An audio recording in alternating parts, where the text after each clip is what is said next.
Live mula sa TV5 Media Center Reliance. Kasama ang buong puwersa ng News 5. Ito ang 28th KBP Golden Dove Awards at 13th Makatao Awards Best TV Newscast. Frontline Pilipinas. News 5 exclusive. Kapitan sa Cavite, meron daw sex video. Ginawa pa umano ang kahalayan sa loob ng barangay hall. Mga Pinay na nagtatrabaho sa isang spa sa Malaysia, nagpatulfo. Bukod sa masahe, pinag-e-extra service pa raw sila. Nightclub sa Pasig na pagmamay-ari umano ng pamilya ni Mike Defensor, ni-raid ng NBI. Mrs. ni Defensor, may hamon kay NBI Chief Matibag. Jeepney driver, kinuyog at bugbog sarado matapos makabundol ng 7 na taong gulang na bata. Good news sa mga motorista. May hanggang 10 pisong rollback sa diesel sa susunod na linggo. Mga kumpanya ng DNVS, sinisi naman ng DSWD sa umano'y mali-maling listahan ng mga driver na dapat bigyan ng ayuda. Sa sports naman, Creamline Cool Smashers nabawi ang championship title sa PBL. Signal Star Manny Candler itinanghal namang conference MVP. Eto na nga, pasiklab na bagong shows ng Kapatid Network aarangkada na. A Secret in Prague, mapapanood na ngayon sa Netflix.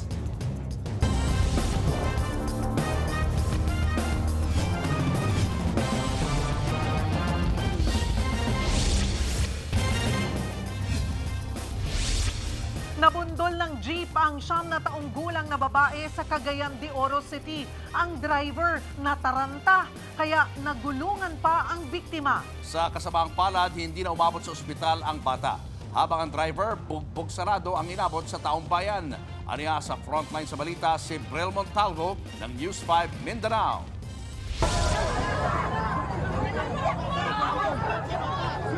Kinuyog ng mga residente ang tsuper na yan sa Cogon Public Market sa Cagayan de Oro City. Ang isang lalaki, tinusok pa ang driver ng bakal sa dibdib. Nagkapunit-punit na rin ang damit ng tsuper. At nang makababa ito sa jeep, hindi pa natigil ang pambubugbog hanggang sa sumalampak na ito sa kalsada.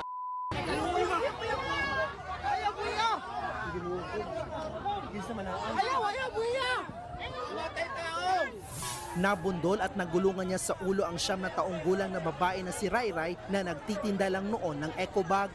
Isinugod sa ospital ang biktima pero idiniklara ring dead on arrival. Ayon sa mga otoridad, nawalan umano ng preno ang tsuper kaya nabundol nito ang bata. Pero dahil daw sa taranta, bigla din itong naatrasan at nagulungan ang biktima. Sa videos na nakita natin around social media, may mga nag-assist na mga concerned citizen na sana matulungan yung bata para makuha sa ilalim ng sasakyan. But suddenly, umatras yung jeep. Yun yung rason kung bakit naging severe yung injuries ng bata. Sa pinangyarihan ng insidente, naiwan pa sa kalsada ang tsinelas ng kawawang paslit. Habang ang mga galit na residente, pinagbabasag at pinagsisira ang jeep ng suspect. Sa ngayon, naiuwi na sa pamilya at nailibing na ang biktima. Hawak na rin ng mga pulis ang driver na nagtamo rin ng mga pasa sa katawan dahil sa pagkakakuyog sa kanya. Mahaharap siya sa reklamong reckless imprudence resulting in homicide. Nagbabalita mula sa frontline, Bril Montalvo, News 5, Mindanao. Isa pang disgrasya na hit and run sa Quezon City ang 2 taong gulang na babae. Ang driver tumakas daw sa takot na baka kuyugin siya ng mga tambay. Nasa frontline ng balitang yan, si Carol De Asa. Kita sa CCTV ang paglabas ng bata na nakasuot ng pulang damit mula sa eskinita. Patungo ang bata sa kabilang kalsada. Maya-maya, makikita ang pagdating ng isang motorsiklo at siya rin biglang paktakbo ng bata. Sumubsob ang 2 taong gulang na bata. Ang rider, hindi man lang hinintuan ang bata. Kakatapos lang namin kumain. Actually, naka-duty ako noon kasi online yung trabaho ko. So, nasa loob lang po kami ng bahay. Kasama po yung mga anak ko at yung asawa ko po. May kumatok na lang sa bahay na nabangga daw yung anak ko. Kita ko siya nga na hawak na siya nung kapitbahay namin na umiiyak at namimilipit sa sakit. Binuhat po namin siya nung asawa ko, dali-dali na sinugod ko siya sa Maklang Ospital. Nagtamo ng sugat sa ilong at galos sa muka ang bata. Sa tulong ng barangay officials, nagsagawa sila ng backtracking upang matukoy ang rider. 1:35 PM yung aksidente. 3:28 PM na siya nakita sa loob ng bahay nila na bagong paligo at paalis na. Natukdasan din na walang lisensya ang suspect at hindi sa kanya ang motor na gamit. Hindi ko napansin yung iskinita po. Biglang tumawid po yung bata. Dito po tumama sa tuhod. Yun po, sa first time ko lang po kasi mangyari kaya po yun, natakbuhan ko nga po. Na hindi ko naman po ginusto rin yung nangyari. Yun po, kasi medyo natakot po kasi ako sa marami pong tambay. Baka kuyugin po ako. Paalala ng barangay officials sa mga nagmamaneho, lalo na sa residential areas. Paalala lang po namin sa mga motorista dito sa Barangay Holy Spirit, mahigpit po namin na pinagbabawal ang pagpapatakbo ng mga mabilis kasi residential area po to at marami mga kabataan na minsan din natin expect na tumatawid. Humingi ng tawad ang rider sa ama ng bata, pero ang nanay ay kumbinsidong magdemanda. Nahaharap ang rider sa kasong reckless imprudence resulting in slight physical injury, abandonment of person in danger, at driving without license. Nagpapagaling pa rin ang nasagasaang bata. Nagbabalita mula sa Frontline, Carol De Asa, News 5. Dead on the spot ang isang tsoper ng jeep matapos barilin ang malapitan sa Bacoor, Cavite. Kahit tinamaan na sa ulo at duguan na, nagawa pa raw nitong itabi ang jeep sa may gasolinahan. Nasa frontline ng balitang yan si Dave Abuel. Umuusok at rinig na nakaapak pa sa silinyador ang tsuper nang mavideohan ng jeep na yan sa Barangay Molino 3, Bacoor, Cavite hapon nitong Martes. Agad pinatay ng ilang lalaki ang makina ng jeep. Nang masilip ang loob nito, kitang duguan dahil sa tama ng bala ang lalaking tsuper nito. Malapitan? Base sa inisyal na investigasyon, mula bahay ay sinundan na ng isang lalaking sakay ng motorsiklo ang biktima. Nang makakuha ng tiyempo, naglakad daw ang sospek at malapit ang binaril ang tsuper. Dead on the spot ang biktima. Binaril accordingly sa ulo at nilingon pa siya. Kaya yung tama, headshot talaga. Naitakbo pa niya yung sasakyan 2 meters away doon sa pinangyarihan ng crime scene at naitabi pa sa may tabi po ng gasoline station. Inaalam pa ng pulisya ang posibleng motibo sa pamamaril. Patuloy pa ang pagtukoy sa pagkakakilanlan ng gunman at sa kanyang kinaroroonan. Nasundan nga natin yung getaway motorcycle na ginamit ng suspect sa kanyang pagtakas. Na-recover natin yun and ni-request na rin natin for macro etching kasi walang plate number eh. Sinusubukan pa ng News 5 na makunan ng pahayag ang mga kaanak ng biktima. Nagbabalita mula sa Frontline, Dave Abuel, News 5. Gagamitan na rin ng No Contact Apprehension Policy o NCAP ang mga nagtatapon ng basura sa kalsada. Ang mga mahuhuli, pagmumultahin ng hanggang 2,000 piso. Nasa frontline ng balitang yan, si Mobile Journal, Ivan Tarinque. 8 taon ng Metro 8 ang 57 years old na si Nanay Rosalie. Araw-araw siya nagwawali sa kabaan ng EDSA at kadalasan, mga plastic bottles at sachet ng candy ang kanyang napupulot. Para sa kanya, malaking tulong ang paggamit ng mga kamera para mapanagot na talaga ang mga nagkakalat. Mas maganda na yung ganun kaysa pabayaan na lang sir magtako kahit saan. Hindi naman po maganda yun sir. Ayon sa MMDA, layo ng hakbang na ito na gumamit ng teknolohiya para mas mabilis matukoy ang mga lumalabag sa batas. Nagtapon ka ng basura, nakuhanan ka ng camera, ika-capture yan, gagawing notice of violation, ipapadala sa inyo, bayaran mo ang multa. Pag hindi mo bayaran ang multa, lalabas ang warrant mo. Sa susunod na linggo, inaasahang sisimulan na ang paggamit sa daan-daang NCAP camera.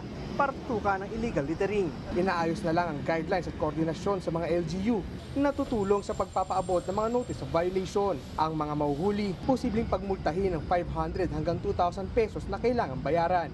Paalala ng mga otoridad, itapon ang basura sa tamang lagayan dahil pagdating ng tag-ulan, gaano man kaliit ang kalat, posible ang magbara sa mga daluyan ng tubig at magdulot ang pagbaha. Nagbabalita mula sa Frontline, Mobile Journal, Ivan Tarinque. Niyakap sa pinagsasaksak ng isang kagawad sa Las Piñas City ang isang babaeng dati umano niyang karelasyon. Pero ang asawa ng biktima, duda na naging mag-on ang dalawa. Nasa frontline na balitang yan si Nina Ongpauco. Naliligo sa sariling dugo at tadtad ng saksak ang 37 anyos na babaeng ito nang datnan ng mga pulis sa bahay ng isang kagawad sa barangay Manuyo 2, Las Piñas City, Lunes ng gabi. Base sa inisyal na investigasyon, nagtungo umano ang biktimang si Glyza sa bahay ng kagawad na si alias Melvin para makipag-usap. Ayon sa mga pulis, naging magkarelasyon umano sina Glyza at Melvin na tumagal ng 6 na buwan. Noong Pebrero lang daw sila nagkahiwalay. Allegedly, may lovers quarrel, meron ding jealousy. Nag-away itong dalawa. They are in a relationship, around 6 months na silang in a relationship. Meron silang hindi pinagkakaintindihan. Nagtalo raw ang dalawa matapos makita umano ni Melvin si Glyza na may itinatago sa cellphone nito. Dito na nag-init ang ulo ni Melvin at saka niyakap si Glyza. Pero hindi para lambingin, kundi saksakin. 8 beses niyang pinagsasaksak ang biktima sa iba't ibang bahagi ng katawan. Naisugod pa sa ospital si Glyza pero hindi na umabot ng buhay. Lumabas din na meron palang ibang kinakasama si Glyza. Naiwan ni Glyza ang 3 nilang anak. Karumal-dumal ang ginawa niya sa asawa ko. Kailangan niyang pagbayaran lahat ng gastusin. Dapat mabulok sa bilangguan. Isang public servant pa naman siya tapos gano'n niya ginawa. Hindi katanggap-tanggap. Pati yung anak ko, hindi matanggap-tanggap niya. Giit niya, walang relasyon sina Glyza at Melvin, sadyang mapagsamantala raw itong sospek. Dati na rin daw pinagbabantaan nito si Glyza. Kung di ka man lang mapunta sa akin, ipapatay na lang kita, ipadampot kita. Kaya yun, si Glyza nagpa-blatter talaga. Kasi ito si Glyza, gusto niyang pumunta yun nga, lumapit siya sa kanya kasi humingi ng green card tsaka yung sa PWD. Tapos ito si kagawad, parang may pinagsasamantalan niya yung pagkakainaan ng tao. Kusa namang sumuko ang sospek makalipas ang ilang oras. Wala siyang pahayag. Maharap siya sa reklamong murder. Nagbabalita mula sa Frontline, Nina Ongpauco, News 5. Humihingi ng hustisya ang ilang grupo para sa 19 na nasawi sa nangyaring engkwentro sa Toboso, Negros Occidental. Ang militar handa raw humarap sa gagawing investigasyon ng Commission on Human Rights. Nasa frontline ng balitang yan, si Mobile Journal Alexis Ebue. Nangalampag ang grupong Bagong Alyansang Makabayan o Bayan sa gate mismo ng tanggapan ng Armed Forces of the Philippines o AFP sa Quezon City. Ang protesta nila, hustisya para sa 19 na nasawi sa naging military operations sa Toboso, Negros Occidental. Kabilang sa namatay, ang UP Diliman University Student Council na si Eliza Alano at ang mamamahayag na si RJ Nicole Ledesma. Hindi raw ito engkwentro, kundi masaker. Una na rin nagkaroon ng prayer vigil sa UP Diliman University kahapon. Isa sa dumalo ang alumna actress host at komedyanteng si Tuesday Vargas. Ayoko nang maging tahimik, tapos na yon. Iintayin pa ba natin na maraming alisa ang mamatay? Ngunit ang manatiling tahimik ngayon habang napakalalim ng problema. Pag hindi ka nagsalita, bahagi ka na ng problema. Una nang iginiit ng Philippine Army na puro rebelde ang napatay nila sa umunang engkwentro kabilang na sina Alano at Ledesma. Sinigundahan din ito ni AFP Chief Romeo Bronner Jr. Giit pa niya, armado si Alano nang makaharap ang mga militar. Inosenteng estudyante? Hindi. No? If she is innocent and she has no intentions of joining the armed group, then bakit nung nakita siya, naka-rig siya, combat rig, no? Yung vest, kung saan may mga, nandito yung mga magazines. She was armed. She was fighting Kitang-kita ng mga sundalo natin na lumalaban sila. Dagdag pa niya, legit ang kanilang operasyon. Meron silang mga dokumento at videos na susuporta rito. Kaya handa raw sila sa gagawing investigasyon ng Commission on Human Rights. Ayon din kay Bronner, dapat ding imbestigahan ng NPA na pumapatay umano ng mga sibilyan. Maraming pinapatay na mga sibilyan na mga inosente ang New People's Army. In fact, around the country, we have recorded 50 of these executions made by the New People's Army. At karamihan nito, around 38 of these incidents are in Negros. Ang ating mga sundalo ay hindi human rights violators. Nagbabalita mula sa Frontline, Mobile Journal Alexis Ebue, News 5. Inireklamo sa ombudsman ang isang kapitan sa Cavite na sumunay walaswa niyang video na kalat na online. Depensa ni Cap, gawa daw yan sa AI. Nasa frontline ng balitang yan si Gio Robles, exclusive. Sa video na ito may ka-video call ang isang lalaki sa kwarto. Nakahiga siya sa sahig habang kausap ang isang babaeng hubot-ubad. Habang nagbe-video call, gumagawa ng kahalayan ang lalaki na napag-alamang kapitan pala ng isang barangay sa Dasmariñas, Cavite. Ang masaklap pa, kuha ang video sa loob daw mismo ng opisina ni Cap. Kumalat ito sa barangay. Reklamo ng residenteng si Rose, hindi niya tunay na pangalan. Kawalan ng respeto at kabastusan ang ipinakita ni Cap. Kasi bilang isang leader, hindi ka dapat nagpapakita ng ganon. O let's say, sabihin nating private moment niya yon, pero dapat bang gawin niya sa loob ng kanyang opisina ang mga ganong gawain?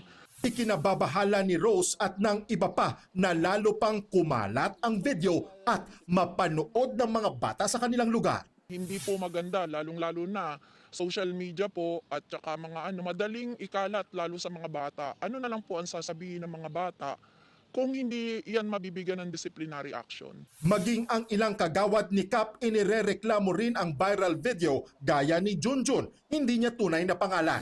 Dumulog sila sa LGU at formal na nagsampa ng reklamo sa ombudsman laban kay Cap para sa paglabag sa Code of Conduct and Ethical Standards for Public Officials and Employees at paglabag sa Safe Spaces Act. Ultimo ang ombudsman talagang tumayo ang balahibo. Nakita na talagang hindi karapat-dapat na mamuno ang isang ganitong nanunungkulan, lalo't siyang ama ng aming barangay. Personal na pinuntahan namin ang opisina ng inirereklamong kapitan dito sa Dasmariñas, Cavite. At anya, hindi siya umano ang lalaking nakikita sa viral video. Nang makausap namin ang kapitan, diretsahan ko siyang tinanong. Kayo po ba yung nasa video? Hindi po, AI po yan. Pero ayon sa nakausap kong kagawad, ang babaeng ka-video call ni Cap ang nagpakalat ng video dahil hindi umano siya binayaran ni Cap. Dahil nga sinasabi ng aming kapitan na AI daw, inalam muna namin maigi.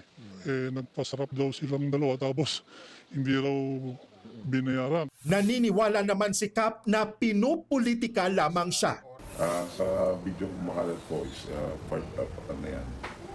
Sa nalalapit na eleksyon, sa black propaganda. Siyempre, mga paninira para sa akin, para siyempre ang credibility natin bilang po ng barangay, Israel.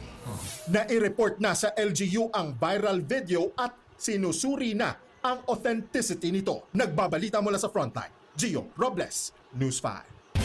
Posibleng umabot ng hanggang 10 piso ang rollback sa diesel sa susunod na linggo. Tuloy-tuloy naman ang pamamahagi ng fuel subsidy sa mga tsuper.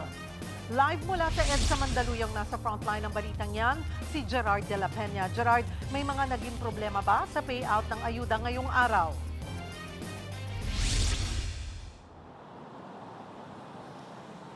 Nako Cheryl, marami-rami ang naging problema sa payout ngayong araw, pero mabuti na lang din at nasimulan na ito dahil kahit bumababa na ang presyo ng langis ay hindi pa rin daw sasapat ang kita ng mga tsuper. Mahabang pila ang binuno ng mga taxi drivers sa main office ng Land Transportation Franchising and Regulatory Board. Ngayong araw kasi ang special payout ng 5,000 pisong fuel subsidy para sa kanila. Nauna nang nagpamigay ang LTFRB para sa ibang uri ng transportasyon gamit ang mga e-wallet. Pero nagkaproblema sa account ang maraming tsuper. Kaya sa pagkakataong ito, cash ang ipinamigay sa kanila. Pero mahirap din kasi na mag-i-wallet tayo na walang verification, baka maibigay natin yung pera sa mga tao na hindi naman karapat-dapat. Problema raw ang kawalan o magulong datos na ipinapadala ng mga operator, katulad ng naranasan ng Department of Social Welfare and Development sa mga TNVS. Tinawag ng DSWD na junk list ang listahan na ibinigay ng Transport Network Company sa kanila at LTFRB. May mga mali sa pangalan o di kaya sa birthday ng mga driver. Kahapon sa isang pulong, pinagsabihan daw ni DSWD Secretary Rex Gatchalian ang mga representative ng TNC ukol dito. Yung listahan kargado ng mga pangalan na doble-doble, mali-mali. Yung mga kumpanya mismo ang nag-e-encode, hindi naman ho kami. Pero ang malungkot sa lahat, marami pa rin disinformation na pumunta pa rin kayo, kaya nagpatong-patong na. Wala pang sagot ang mga TNC tungkol dyan. May hawak naman na master list ng LTFRB at maraming tsuper na nakalista dyan ang madaling nakakuha ng ayuda. Kami mga taxi driver, hindi kami kumikita. Napakahirap. Minang kikita kami, 200, 300. Ganun lang. Medyo bumaba ng konti yung gas, medyo hirap pa rin. Tsaga-tsaga lang talaga. Malaking bagay daw ang ayuda dahil kahit magka-rollback sa presyo ng langis, kulang na kulang pa rin ang kanilang kita. Ayon sa mga source sa industriya, base sa 4 na araw na trading sa global market, posibleng magkaroon ng 8 hanggang 10 pisong rollback sa kada litro ng diesel. Posibleng wala namang pagbabago o baka magkaroon ng pisong dagdag sa kada litro ng gasolina. Kung may mga mabilis na kakuha ng ayuda, meron namang nasa master list pero hindi rin nabigyan. Nagka-problema sa papeles ng kanilang prangkisa, tulad na lang ni Jason. Layo yun sa amin eh. Pasig pa kami, sayang talaga. May ilan naman na hindi nakakuha dahil inabot ng cut-off. Naku, kaya nang hindi pa kami sir kumakain. Kami mga senior na kami, 3 na. Sumasakit na yung tiyan namin, wala pa kaming kain. Wala pa kaming bigas sa bahay. Yun ang problema namin. Nagpakahirap kami sa kakain ng taxi tapos wala rin pala.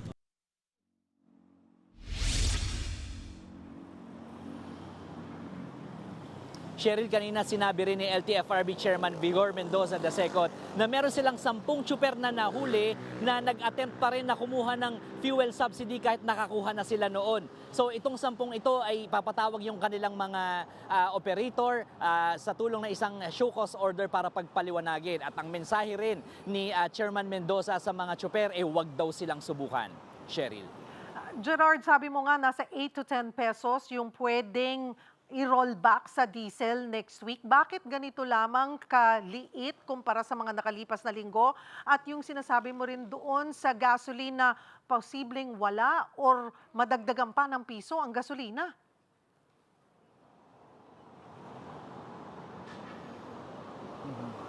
Alam mo, Cheryl, binabantayan natin ngayong linggong ito yung naging galaw ng crude, ng presyo ng crude sa global market. At napansin natin pataas ang direksyon nito matapos ngayong ilang development sa pagitan ng US at ng Iran. So kung dati ay below $90 per barrel itong WTI crude futures, ngayon nasa 98 na ito or 97.50 sa mga oras na ito. So dahil dito butit may rollback tayo, nga lang hindi ganoong karami. Ngayon tungkol naman sa gasolina, iba rin kasi ang presyohan ng diesel sa gasolina at ang direksyon ng presyohan ng gasolina ng refined na gas sa global market sa pataas din sa mga panahong ito. Cheryl.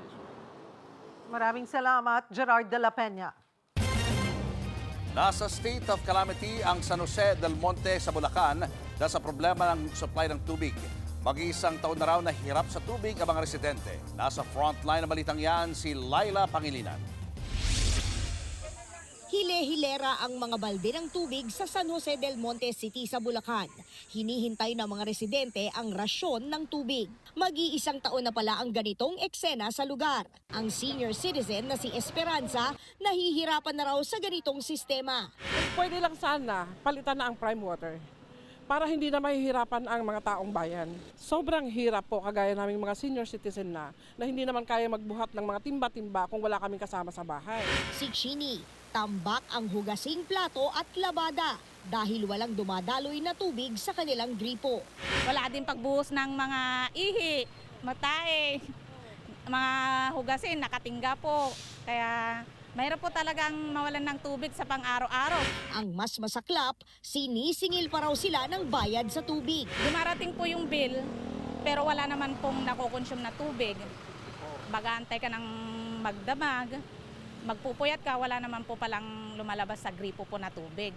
Ayon sa San Jose del Monte City Administration, 2018 nang makipag-partner ang Water District ng lungsod sa Prime Water, pero hindi raw nagampanan ng water concessionaire ang kanilang obligasyon. Hindi nag-comply ang Prime Water dito. May kakulangan ang operasyon, ang management, ang repairs ng pagdidistribute ng tubig dito sa lungsod namin. The problem is, hindi ma-distribute ng tama ng Prime Water itong tubig namin. Katunayan, umabot na raw sa 228,000 na mga bahay sa San Jose del Monte ang apektado. Daily workers ang ating mga mamamayan dito, kaya yung pangangailangan sa tubig is daily talaga. Malaking epekto sa kanilang pamumuhay. So nakikita nyo naman, pila balde talaga dito. This is a daily struggle, daily situation dito sa lugar na ito. Sa lawak ng epekto, isinailalim na sa state of calamity ang San Jose del Monte City. Hindi kami binibigyang halaga ng Prime Water. Ang dalas-dalas namin nilang kausap, no? Pero oo lang ng oo. Pero hindi naman sila gagawa ng aksyon. We will take over the operations of the Water District at lahat ho ng kinakailangan na gawin para masolusyonan itong problema na ito. Sinubukang kunin ng News 5 ang pahayag ng Prime Water kaugnay sa issue, pero hinaharang ng security guard ng kanilang opisina ang aming crew. Nagbabalita mula sa Frontline, Laila Pangilinan, News 5. Nasa Prague na sa Czech Republic ang mga kinatawan ng DOJ para sa proseso ng pagpapauwi kay Zaldico. Nilinaw ng DOJ na hindi naaresto ang dating kongresista. Nasa frontline ng balitang yan, si Camille Samonte. Sa pamamagitan ng Facebook post, inanunsyo ni Pangulong Bongbong Marcos noong April 16 na nahuli na ang puganteng si Zaldico. Nakadetain raw ito sa Prague matapos tumawid sa Czech Republic nang walang mga dokumento. Nasa kustodiya na raw ng Czech authorities si Ko. Naglabas din ng news article ang Presidential Communications Office kung saan ginamit ang salitang arrested sa nangyari kay Ko. Pero paglilinaw ngayon ng Department of Justice, hindi akmang sabihin na arestado si Ko. Nahuli si Ko dahil sa immigration violations. Pero hindi ito pag-aresto dahil walang warrant of arrest ang Czech authorities laban sa dating kongresista. Naharang lang daw si Ko dahil sa kakulangan ng travel documents, nananatili sa jurisdiction ng Czech authorities si Ko. Sa madaling sabi, ang nangyari raw kay Ko ay katulad ng sitwasyon sa airport na hindi pinayagang bumiyahe ng immigration. Ayon kay Martinez, makikipag-ugnayan sila sa Czech authorities para malaman ang magiging legal na hakbang kay Ko na wanted dito sa ating bansa dahil sa flood control scandal. Naglabas naman ng pahayag ang palasyo at iginiit na walang kontradiksyon sa pahayag ng DOJ at ni Pangulong Bongbong Marcos. Hindi raw nanggaling sa Pangulo ang salitang aresto. Ang sabi raw ng Pangulo ay nasa kustodiya ng Czech Republic si Ko dahil sa kakulangan ng dokumento. Nahuli si Ko dahil sa issue sa immigration. Sa ngayon, nasa Prague na si DOJ Secretary Frederick Vida at Chief State Counsel Dennis Chan. Pagungunahan nila ang high-level coordinating team na makikipagpulong sa mga otoridad doon. Aalamin din nila ang proseso para mapabalik sa Pilipinas si Ko.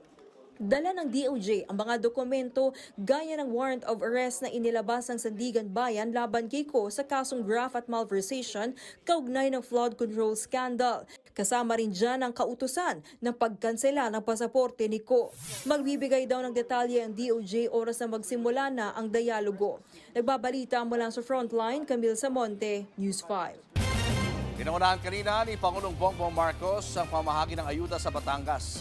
Kasama niya roon si Executive Secretary Larf Recto na may sagot sa mga nangiintriga sa kalusugan ng Pangulo. Nasa frontline ng balitang yan si Maricel Halili. Hindi pinalampas ni Executive Secretary Ralph Recto ang mga pumupuna sa kalusugan ni Pangulong Bongbong Marcos. Sa pagdalo ni Recto sa bawat bayan makikinabang program sa Batangas kanina, sinabi niyang kulang na lang ay gawing una ng Pangulo ang mga pinag-aaralan nitong dokumento dahil wala siyang tigil sa trabaho. Hindi po yan ang diskarte ng isang low-bat na leader. Tulad ng paninira ng kakarampot na lagtutay ang mga isip. This is a high-energy presidency of a healthy leader. Walang wheelchair, walang tungkod, at hindi uugod-ugod. Pagtitiyak pa ni Recto, tutugon siya sa utos ng Korte Suprema tungkol sa petisyong dapat sumailalim sa hair follicle drug test sa PBBM at isapubliko ang medical bulletin nito. Kasama si Recto sa mga pinagsusumite ng komento. Nakita naman ninyo, kayo, Malacanang pressman kayo. Hindi nga ninyo kaya sumabay sa Pangulo pag siya tumatakbo. Pero sir, can you give us... At kanina, nakikita naman ninyo ang schedule ng Pangulo. Matatandaang ilang beses nagpakitang gilas ang Pangulo sa publiko para patunayang malakas siya at walang sakit. Kasama ni Recto sa Batangas kanina ang asawang si Batangas Governor Vilma Santos at si Pangulong Marcos na nanguna sa pamamahagi ng ayuda.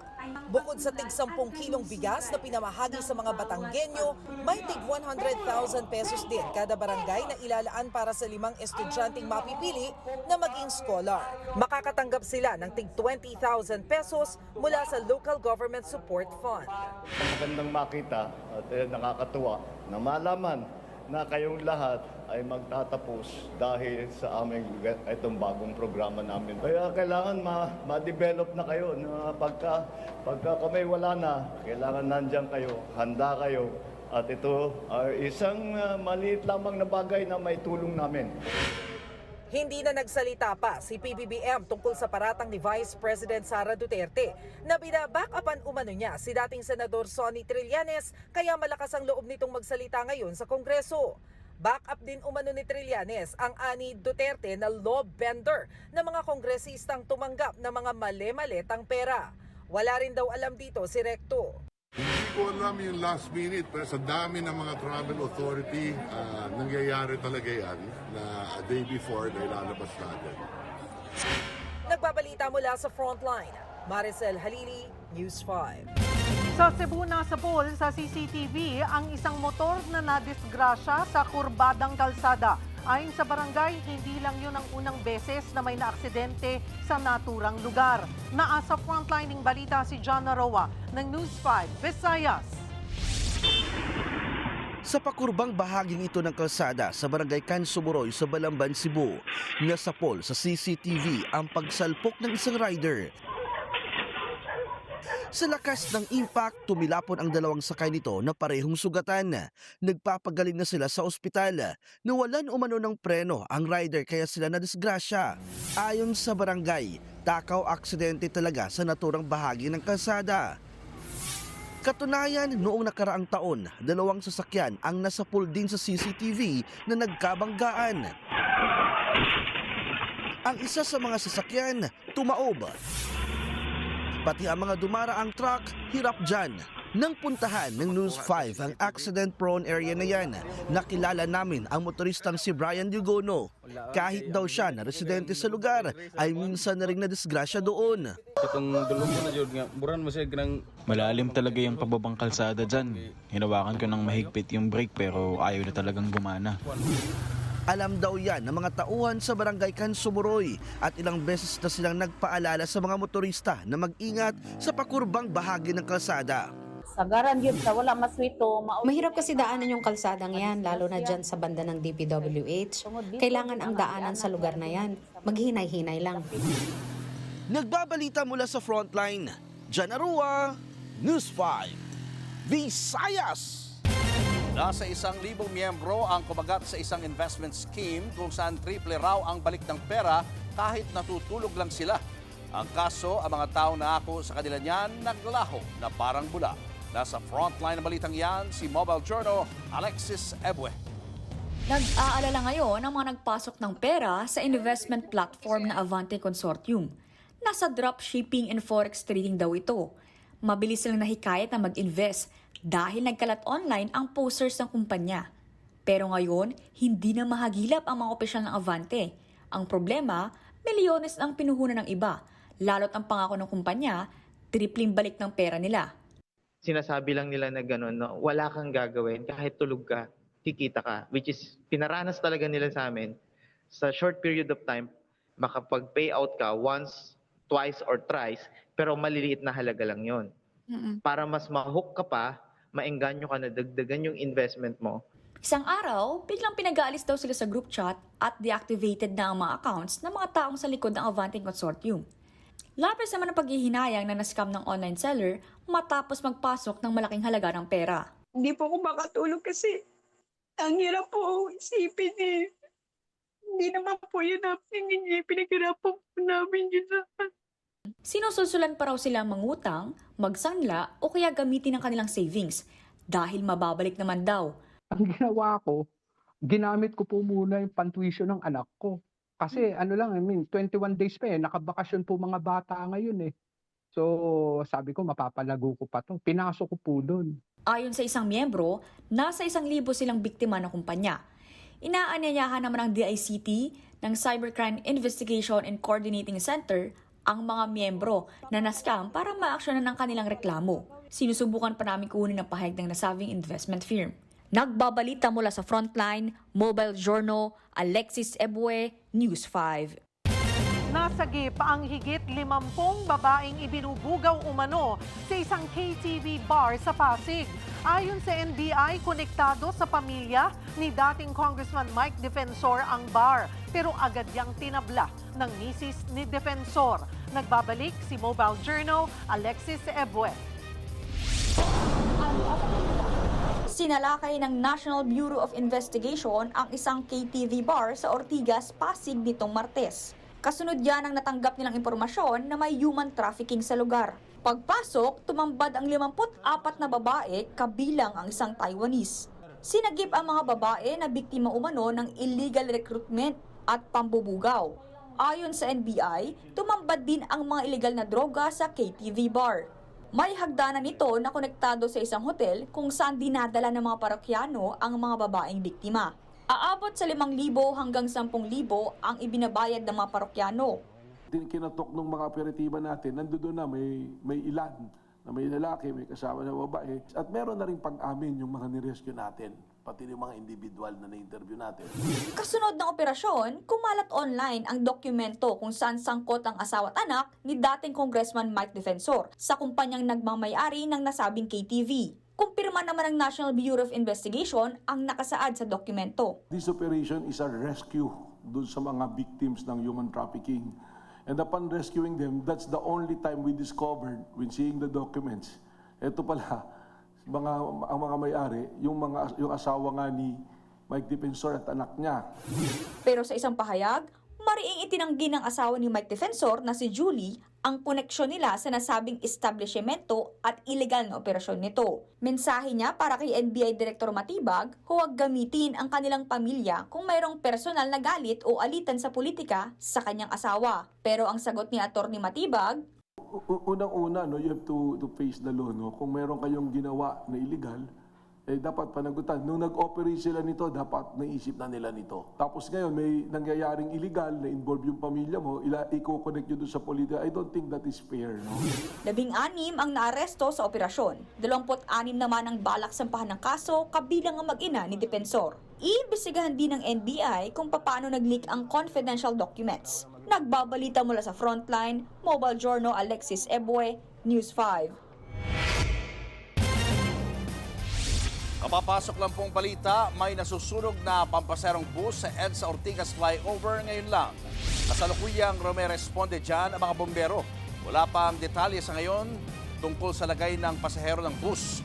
Kasalukuyan pong mabigat ang daloy ng trapiko sa lugar. Pati ang operasyon ng MRT-3 na de-delay na rin dahil dito. Inabisuhan na ng MMDA ang mga motorista na gumamit muna ng service road o di kaya ng alternative na ruta.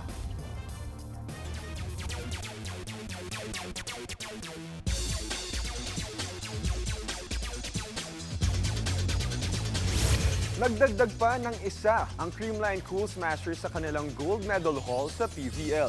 Nagkampiyon sila sa All-Filipino Conference matapos ang git-gitang laban kontra sa Signal Super Spikers. Nasa frontline ng balitang yan si Ian Suyu.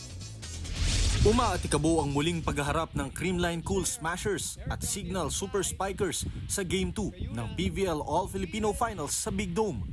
Humirit kaagad ang Cool Smashers ng 2-1 lead. Pero hindi pinanghinaan ng Signal at tinambakan ang Creamline sa fourth para mapuwersa ang deciding set.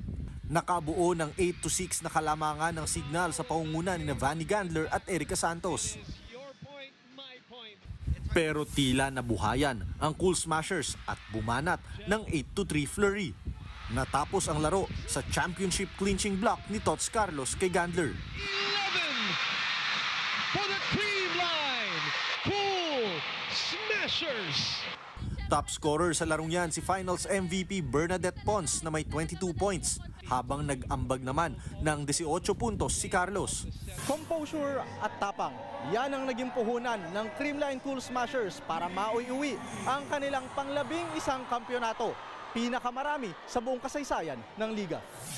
Redemption ito para sa Creamline na ilang conference na ring bigong masungkit ang corona. Hindi talaga madali yung conference na to. Sobrang ang daming struggle ng team and sobrang saya kasi lahat ng effort namin and sacrifices since January 2, nag-start kami ng ensayo.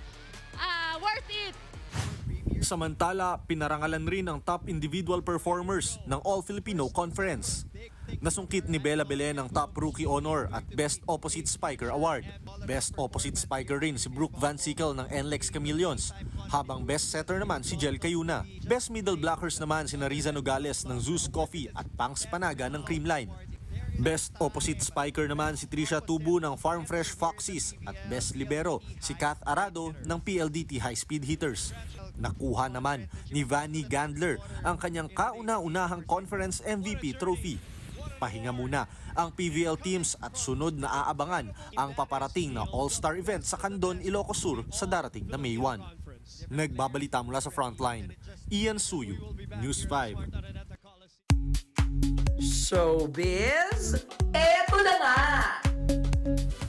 Mga kapatid, ito na nga ang mga umaarangkadang showbiz balita ngayong Biyernes. Pagkatapos ng halos isang taon, sasabak na po sa kanyang huling laban si Totoy Bato.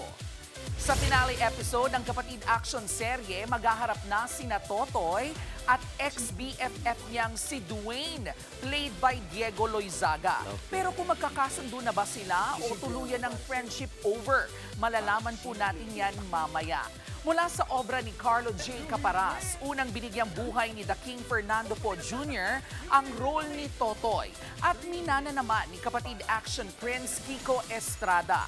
Huwag po nating palampasin ang pagsasara ng kwento ng mga taga-Puok Paraiso sa Totoy Bato pagkatapos ng Frontline Pilipinas. Susunod, mga masahista ang pinag-extra service daw sa spa sa Malaysia nagpatulfo. Nanay na sumugod sa tindahan ng kanyang kapatid, pinagtataga dahil lang sa kulang na sukli. At mga bagong pasiklab ng TV5 para sa ating mga kapatid, magsisimula na bukas. Abangan ang lahat ng yan sa pagbabalik ng Frontline Pilipinas.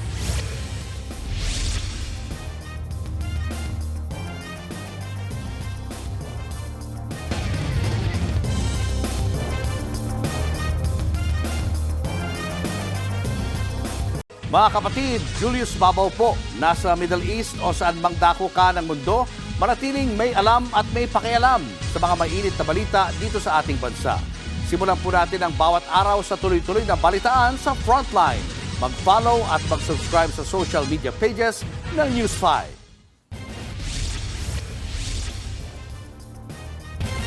Disenteng trabaho sa Malaysia ang inalok sa ilang Pinay. Pero pagdating doon, ginawa lang silang masahista na may extra service. Ang matindi pa, pinagdodroga raw ang mga biktima. Narito ang Frontline Report. Magkakasamang dumulog sa programang Wanted sa radyo ni Senator Raffy Tulfo ang tatlong Pinay na itinago lang sa alias na number 8, M10 at M11. Inireklamo nila ang agent at agency na nag-alok sa kanila ng trabaho sa Malaysia. Kwento ng mga biktima, nirecruit sila bilang mga spa therapist. Ang trabaho dapat nila base sa kontrata ay magmasahe. Nasunod naman daw yan sa unang 3 araw nila sa Malaysia. Pero laking gulat daw ng mga Pinay nang may iba nang pinagawa sa kanila. Pumupunta doon yung mga customer is for extra service. Hindi talaga siya legit na spa na ano yun sila. So, in short, pag sinabi pong extra service, Alam niyo na po ibig sabihin noon. In short, sex. Or dito sa salitang kalye is pakol. Dinala raw sila sa isang pub o private bar. Pinainom daw sila ng mga customer ng droga bago pagsamantalahan. Binibilhan nila kami ng mga yung parang tablet, ganon. Tapos minsan, ginagawa namin, hindi namin tinitik, tinatago namin. Tapos nagpapanggap na lang kami na tinik namin, magsi-CR kami. Tapos nilalagyan nila yung beer ng yung powder. Kaya naiinom din namin. Nangyari po sa akin yun ng ilang beses, sir. Umiiyak na lang po kasi hindi ko na po maramdaman yung paa ko. Manhid na manhid po. Hindi ko po alam kung ano pong pinainom nila sa akin.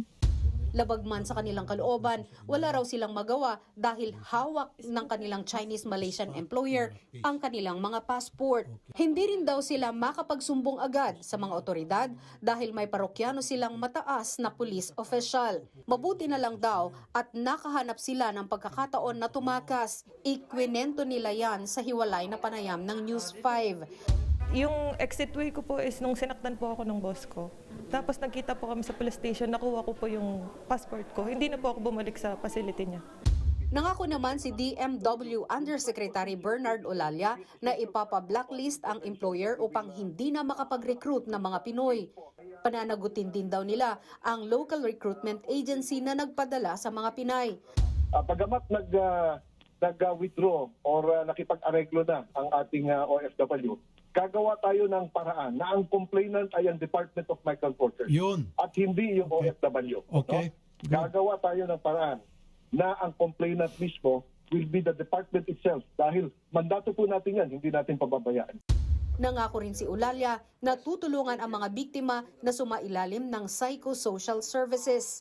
Makipag-ugnayan rin sila sa labor attaché sa Malaysia para malaman ang sitwasyon ng 7 pang Pinay na naiwan sa spa na may extra service. Plano rin ni Senator Tulfo na magpatawag ng pagdinig sa Senado para sa investigasyon. Alamin natin bakit ito patuloy pa rin nangyayari despite the fact na naghihigpit na tayo sa immigration, naghihigpit na tayo sa DMW, OWA, nandiyan pa yung IACAT, lahat nagtutulungan, pero nangyayari pa rin. Why? Yun ang malaking why. That's why. Nagbabalita mula sa Frontline, Margie Bentulan, News 5.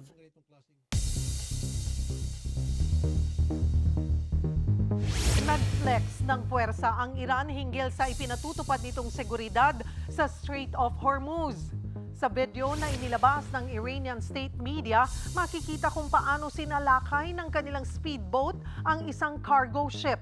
Agad itong inakyat ng Iranian forces at kinubkob ang loob ng barko na sinasabing walang permit na dumaan sa Strait of Hormuz. Sa iba pang video, makikita ang walang habas na pagpapakawala ng missiles ng kanilang speedboat. Samantala, hindi naman nagpatinag dito si US President Donald Trump. Minaliit niya ang banta ng mga barko at tinawag lang na Little Wise Guy ship.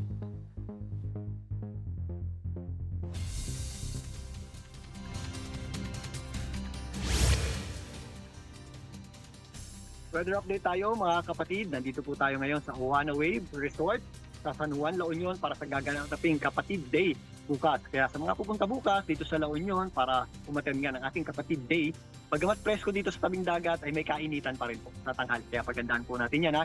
Sa katunayan, isa po ang La Union sa 15 provinces na nasa ilalim ng drought o tagtuyot ayon sa Pag-asa. Ang iba pang probinsya dyan ay ang Abra, Apayao, Benguet, Ifugao, Ilocos Norte, Ilocos Sur, Isabela, Kalinga, La Union, kasama po dyan ang Mountain Province, Nueva Ecija, Nueva Vizcaya, Pangasinan, Quirino at Tarlac. Ito po yung mga areas na hindi po nakakatanggap ng pagulan. Less than 60% po yung natatanggap nilang pagulan sa average sa loob po ng 3 buwan. Maliban dyan, 32 provinces naman ang nasa dry spell at 23 provinces naman ang nasa dry conditions. Sa pagpapatuloy pa mga kapatid, matindi, init ng panahon sa mga susunod na araw, sa mga susunod na linggo hanggang sa susunod na buwan pa.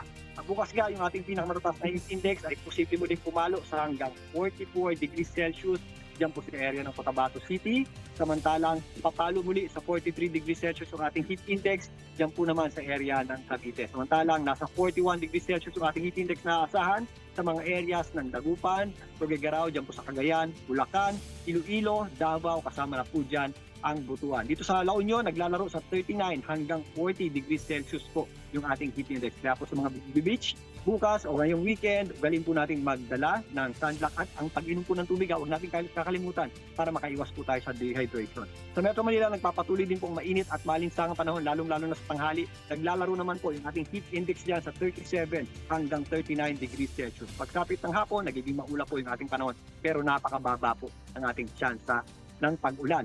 Buong araw po halos malinsangan ng panahon, kaya pagandaan po natin mga kapatid. At yan muna latest, lagay ng ating panahon. Muli ako po ang inyong weather frontliner mula dito sa San Juan, La Union. Na laging may panahon para sa iyo. Susunod, nanay na sumugod sa tindahan ng kanyang kapatid, pinagtataga dahil lang sa kulang na sukli.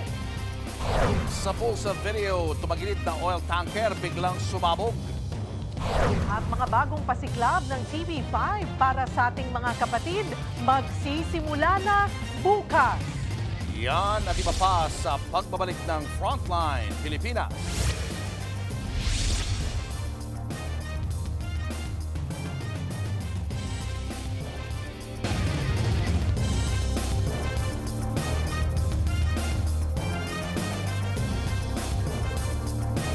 Mga kapatid, Julius Babaw po. Nasa Middle East o sa amang dako ka ng mundo, manatiling may alam at may pakialam sa mga mainit na balita dito sa ating bansa. Simulan po natin ang bawat araw sa tuloy-tuloy na balitaan sa Frontline. Mag-follow at mag-subscribe sa social media pages ng News 5.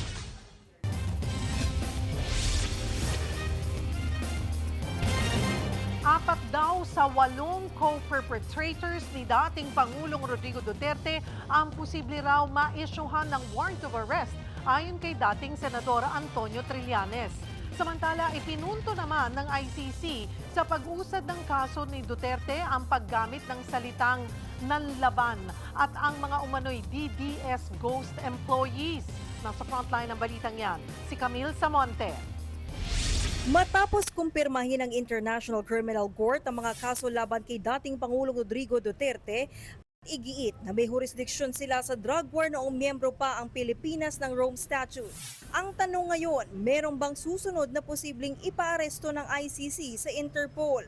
Base sa desisyon ng ICC Pretrial Chamber, hindi lang si Duterte ang tinukoy, kundi pati ang kanyang mga umano'y co-perpetrators o kasabwat sa operasyon.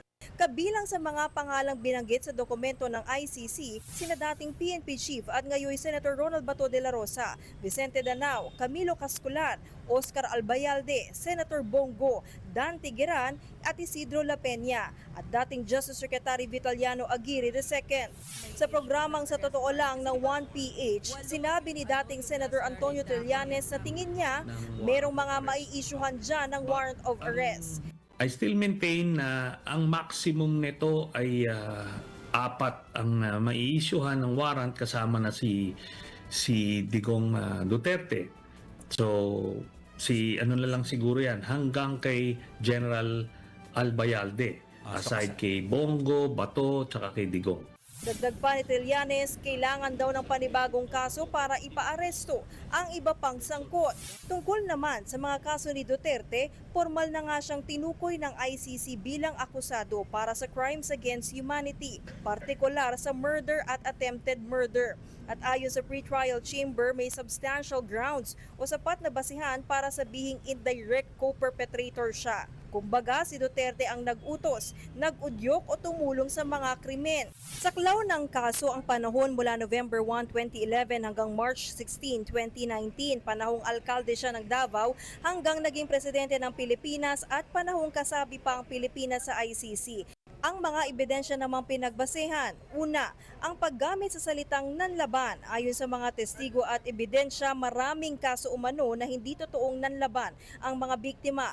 Lumalabas daw na walang direktang banta ang mga pinasla at ang self-defense narrative ng pulisya ay false o hindi totoo. Di lang yan, lumabas din sa investigasyon ng umano'y Davao Death Squad o DDS na sinasabing may mga miyembrong ginawang ghost employees sa City Hall. at may dokumento pang nag-uugnay sa isang miyembro bilang auxiliary worker sa crime unit. Dagdag pa rito, matagal nang kinestyon ng Commission on Audit ang libo-libong contractual workers sa Davao noon dahil sa kakulangan ng dokumento. Sa kabuuan, nakasaad sa kaso ang 49 na insidente ng patayan, 78 na biktima at hindi bababa sa 3 counts ng crimes against humanity. Bahagi umano ito ng isang malawakan at sistematikong kampanya ng pagpatay laban sa mga pinaghihinalaang kriminal. Ngayong uusad na sa paglilitis kay dating Pangulong Duterte, ang kaso ay hahawakan na ng ICC Trial Chamber. Posibleng magsimula ang paglilitis sa loob ng 6 na buwan o baka sa 2027 na. Sa panahong yan, mananatili pa rin si Duterte sa dahig habang hinihintay ang trial. Sa ilalim ng Rome Statute, kailangan iharap ang akusado sa korte pero may option din para sa ibang paraan ng pagdalo. Ayon sa anak ng dating Pangulo na si Kitty Duterte, tanggap na raw ng kanyang ama ang kanyang sitwasyon. He knows about the decision already and so far he is accepting of it, no? Like he always says, wala tayong magawa eh. Leave it up to God. Pero ang kanilang abogado na si Nicholas Kaufman mariing kinestyon ang desisyon dahil umano sa paggamit ng testimonya ng mga criminal witnesses. Nagbabalita mula sa Frontline, Camille Samonte, News 5. Kinwestiyon ng kampo ni Vice President Sara Duterte ang datos na inilabas sa impeachment hearing kaugnay sa kanyang yaman. Sa panayam sa programang Ted Filon at DJ Chacha, nilinaw ni Attorney Michael Poa na ang sinasabing 6.7 billion pesos na bank transactions ay mula 2006 hanggang 2026. Joint bank accounts daw yan ni VP Sara at ng kanyang mister na si Attorney Mans Carpio. Ayon kay Poa, wala silang sinasabing mali ang mga numero pero hindi lang daw naging malinaw kung paano ito umantong sa bilyones. Actually, wala tayong sinasabing false sa kahit anong numero, no, na pinesent nila doon. Yun kasing mga numero, siguro aminin natin, talagang nakakagulat po talaga eh, diba? Dahil nasa mga billions po yan. Pero the way po kasi that AMLAC does, as far as I know, no, the way that the AMLAC, kasi transactional sila eh, transactions ang binibilang nila dyan. Bukod pa riyan, hindi rin daw totoo na walang nakadeclare na cash on hand at cash in bank ang PISE sa kanyang SALN dahil nilagay raw nila ito sa others portion ng SALN. Hindi naman kumbinsido ang ilang kongresista. That's not accurate po. Hindi totoong wala siyang dineclare na cash. Ang nangyari lang po ay, kumbaga, we're clarifying na nilump lang po iyon doon sa others. Kasi meron po diyang item na ang nakasulat or ang heading ay others or values or others. Tigil na ho nila yung palusot. Wag ho nilang gawing bobo yung mga tao. Very specific ho yung provisions po ron. Nakalagay ho doon, cash on hand, cash in bank. Hindi ba? So hindi natin maintindihan bakit ho ginawang others bigla. Showbiz, eto na nga! Eto na nga, simula po sa Lunes, siguradong magbabago ang inyong primetime viewing, mga kapatid. Dahil mapapanood nyo na ang A Secret in Prague at My Best Friend Eman. Yan at ang iba pang mga pasabog na kapatid show sa Frontline Report ni MJ Marfort. Pasiklab talaga ang lineup ng mga bagong kapatid show dahil bawat araw, you're in for a ride.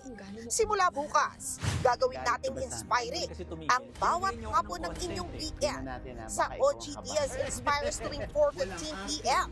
Tampok ang kwentuhang puso sa puso ng OG Showbiz Insider na si OG Diaz. Kasama ang mga pinaka-pinag-uusapang personalidad. Natutuwa ako dahil sa akin nila ipinagkakatiwala yung kwento ng buhay nila. Tuloy-tuloy naman ang pag-arangkada ng mga bagong programa pagdating ng Lunes.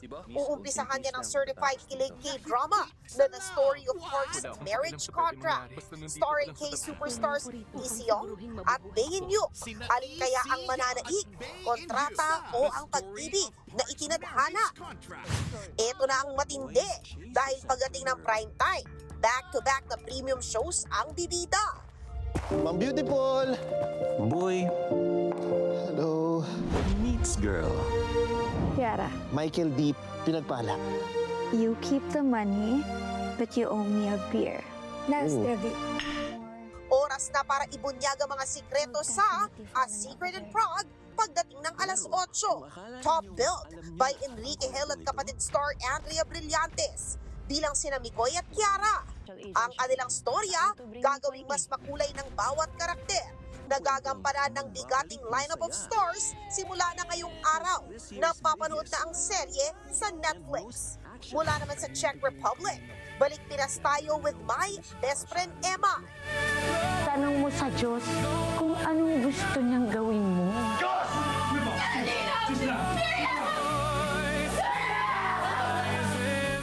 Hitik sa aksyon, drama at inspirasyon pagdating ng 8:45 p.m. Isang serye na gigising sa ating pananampalataya at sasalamin sa ating mga pagsubok sa buhay. Pangmalakasang kwento na bibigyang buhay ng pangmalakasang mga aktor. Led by J.M. de Guzman, siya Ina Magdayaw, Sid Lucero, Miss Ay de las Alas at marami pang iba. Kaya kung gusto mong masagot na ang tanong mong, sino nga ba kasi si Emma? Siguraduhin nakatune in ka sa TV5. Nagbabalita mula sa Frontline. MJ Marfori, News 5. Susunod, nang dahil sa kulang na sukli, nanay na sumugod sa tindahan ng kanyang kapatid, pinagtataga. Totoo ba na bawal kumain ng itlog ang taong may bulutong? At ang lalim ng hugot na nakaka-inspire na official soundtrack ng My Best Friend Eman. Tutok lang mga kapatid, magbabalik pa ang Frontline Pilipinas.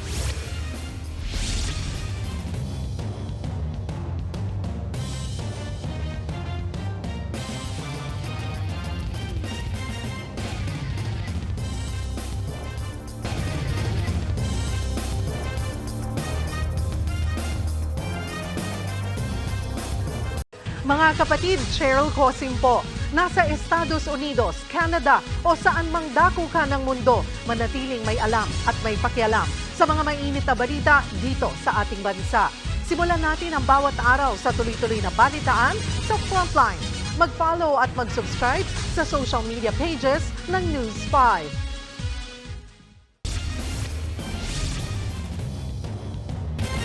Pinatay sa taga ang isang nanay na sumugod sa tindahan ng kanyang kapatid sa Biliran. Ang ugat umano ng kanilang alitan, ang kulang na sukli.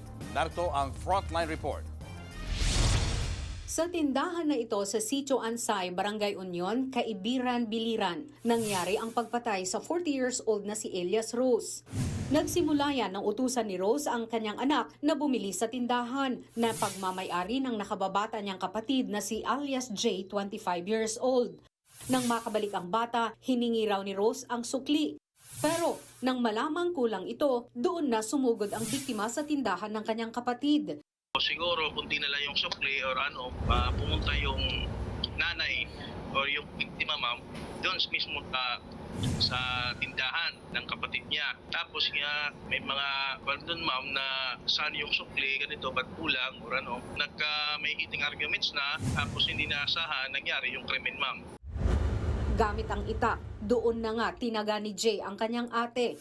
Nagtamo ng mga tama sa braso at ulo ang biktima na agad nitong ikinamatay.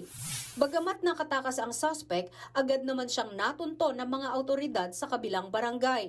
Mahaharap siya ngayon sa kasong murder. Nagbabalita mula sa Frontline, Margie Bentulan, News 5. Patay ang 5 preso matapos sumalpok ang sinasakyan nilang police mobile sa isang bakod sa Quezon City. Base sa investigasyon, dadalhin sana sa Quezon City Jail ang mga preso. Pero habang tinatahak ang Payatas Road, biglang nawalan umano ng preno ang police mobile. Nagtuloy-tuloy ito hanggang sumalpok sa konkretong bakod.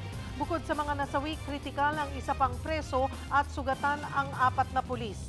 Dinala na sa ospital ang mga sugatan.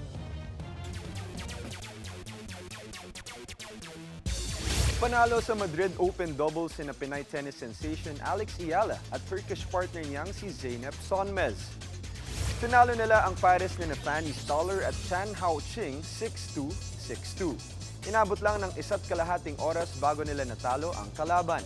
Kasalukuyang number 44 si Alex habang number 67 naman si Zeynep sa world rankings. Sunod nilang makakalaban ang duo ni na American tennis player Taylor Townsend at Katerina Siniakova ng Czech Republic. Naging makasaysayan ang pagsalang ng dalawang Pinay Jiu-Jitsu athletes sa 2026 Asian Beach Games sa Sanya, China. Nauwi ni Pinay tennis standout Alexandria Enriquez ang pinakaunang gold medal ng Pilipinas sa torneo. Sa women's final ng 63 kilo division, nakaharap ni Enriquez ang pambato ng South Korea na si Yoon Lee. Tinalo niya ito sa score na 5-0. Bago yan, nasungkit rin ni Kyla Napoles ang bronze medal sa 52 kilo division. Ito naman ang pinakaunang medalya na nakuha ng Pilipinas sa event. Yan muna ang latest sa Frontline ng Sports. Ako po, si Diego Dario. Showbiz, eto na nga! Mga kapatid, eto na nga. Due to insistent public demand, inilabas na ang music video ng official soundtrack ng inaabangang kapatid serye na My Best Friend Eman. Entitled Jesus ng Aking Buhay. Ang worship song na yan ay nilikha ni Father Arnel Aquino ng Society of Jesus. At ang version na ginamit para sa serye ay kinanta naman ni The Clones Grand Finalist Ruel Carino at MQuest music artist Carmela Lorzano. Bumilib ang mga netizen sa husay ni Ruel at Carmela. Anila, mas lalo nilang naramdaman ang mensahe ng kanta dahil sa emosyong ipinaramdam ng mga singer.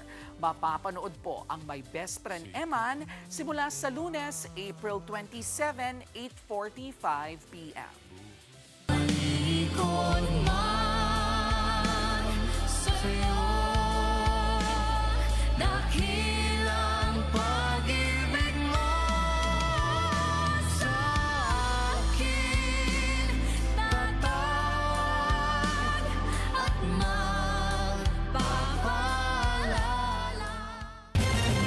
Susunod, totoo ba na kapag may bulutong ka raw, bawal kang kumain ng itlog?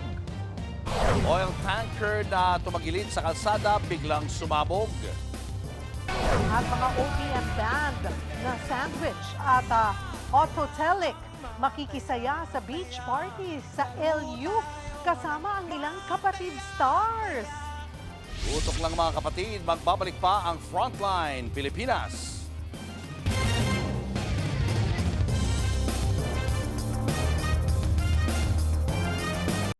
Mga kapatid, Cheryl Cosim po.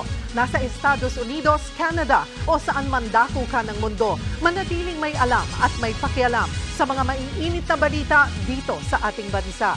Simulan natin ang bawat araw sa tuloy-tuloy na balitaan sa Frontline.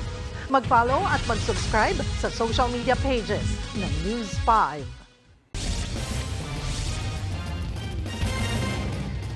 Mga kapatid, nauuso na naman ang bulutong ngayong tag-init. Kaya naman may paalala dyan ang mga eksperto. Lalo na sa mga naniniwalang nakakahawa raw ang bulutong kapag tuyo na.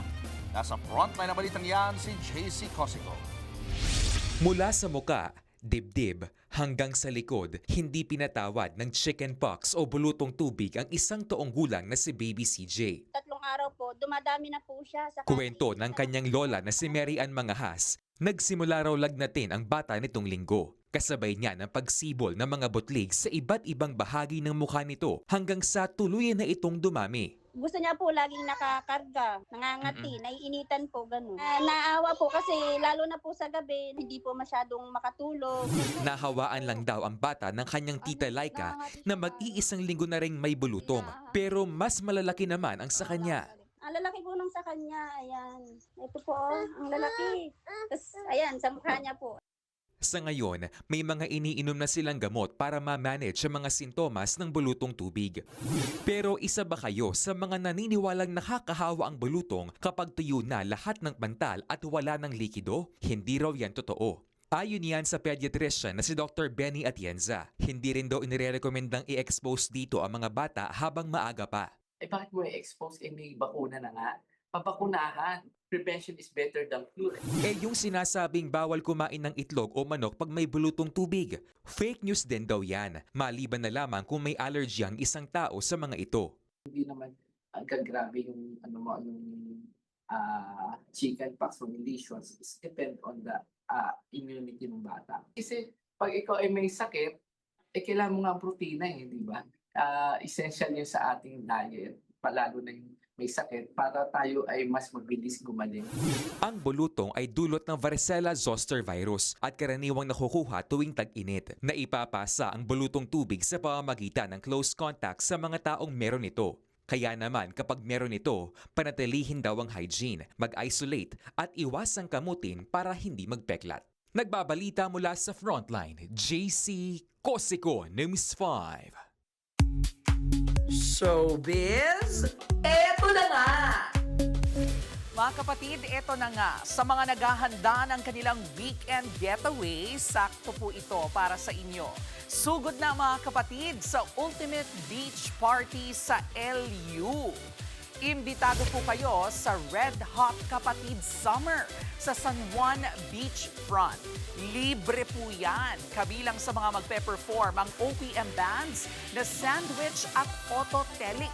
Makikiparty din dyan ang ilang kapatid stars at True FM Jocks, hosted by Sam Coloso. Sugod na and enjoy summer the Kapatid way. Susunod, tanker na kargado ng LPG tumagilid at biglang sumabog. At 5 Jocks, Ana, Ryle at Paolo. Makakasama natin live. Yan at iba pa sa pagbabalik ng Frontline Pilipinas.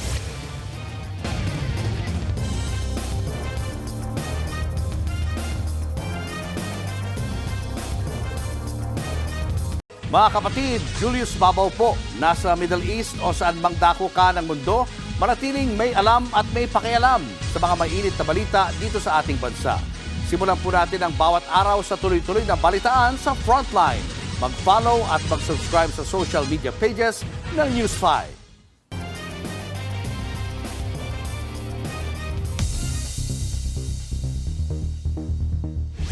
Napul sa video ang pagsabog ng isang oil tanker sa highway ng Rio de Janeiro sa Brazil, kung saan 4 ang patay.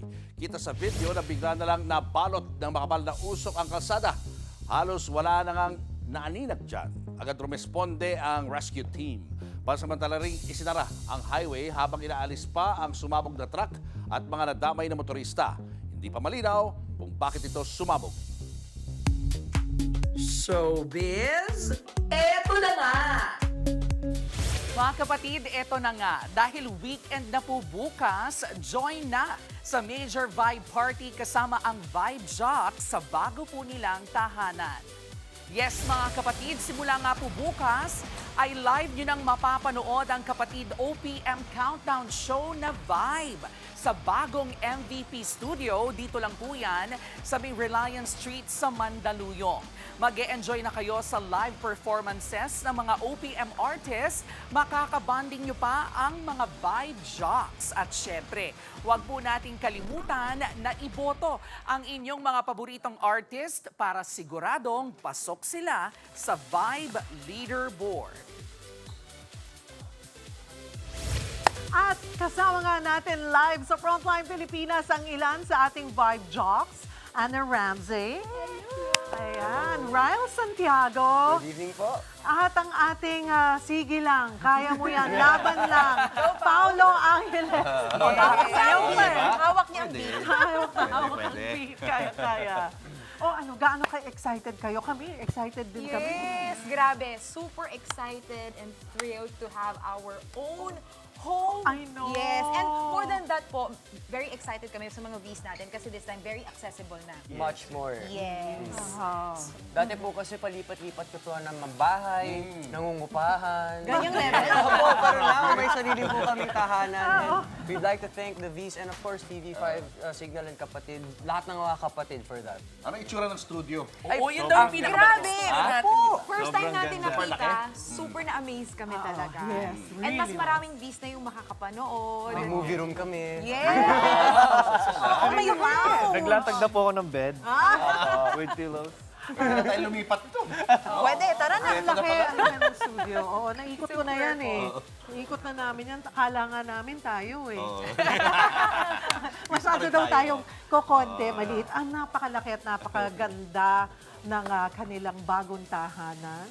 Exciting. Pero paano ba makakapanood ang ating mga Vs kung gusto nilang mapanood ng live ang inyong palabas? Yes, mga Vs, mga kapatid, imbitado po kayo bukas para sa isang major vibe party sa aming bagong tahanan sa MVP Studio. Dito lamang po yan sa TV5 Compound sa Reliance Street. And libre po ninyong mapapanood ang performances ng hottest OPM stars in the country. And sa vibe nyo lang din, may experience ang pagsasama-sama in one stage ng mga OG at rising stars ng Pinoy music. At syempre, para man masuportahan ninyo ang inyong paboritong OPM artist, huwag niyong kalimutan bumoto.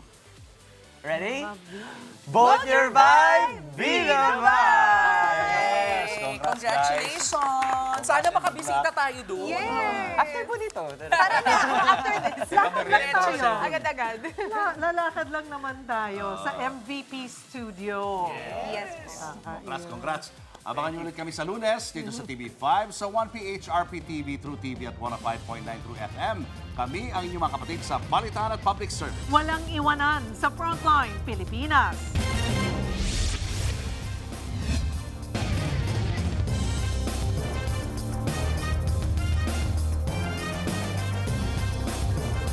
Mga kapatid, Cheryl Cosim po.